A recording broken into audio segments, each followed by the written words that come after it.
सामर्थ्य बनाने के लिए उसके समस्त नागरिकों को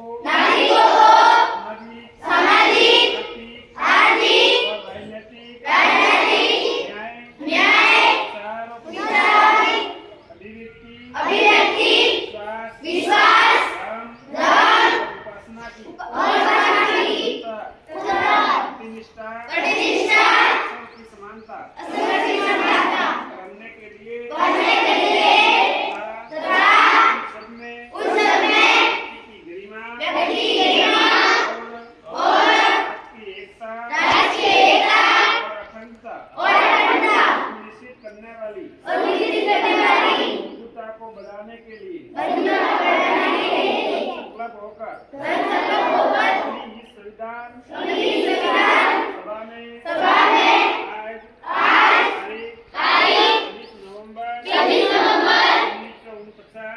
1949 में नीति भारत से शुक्ल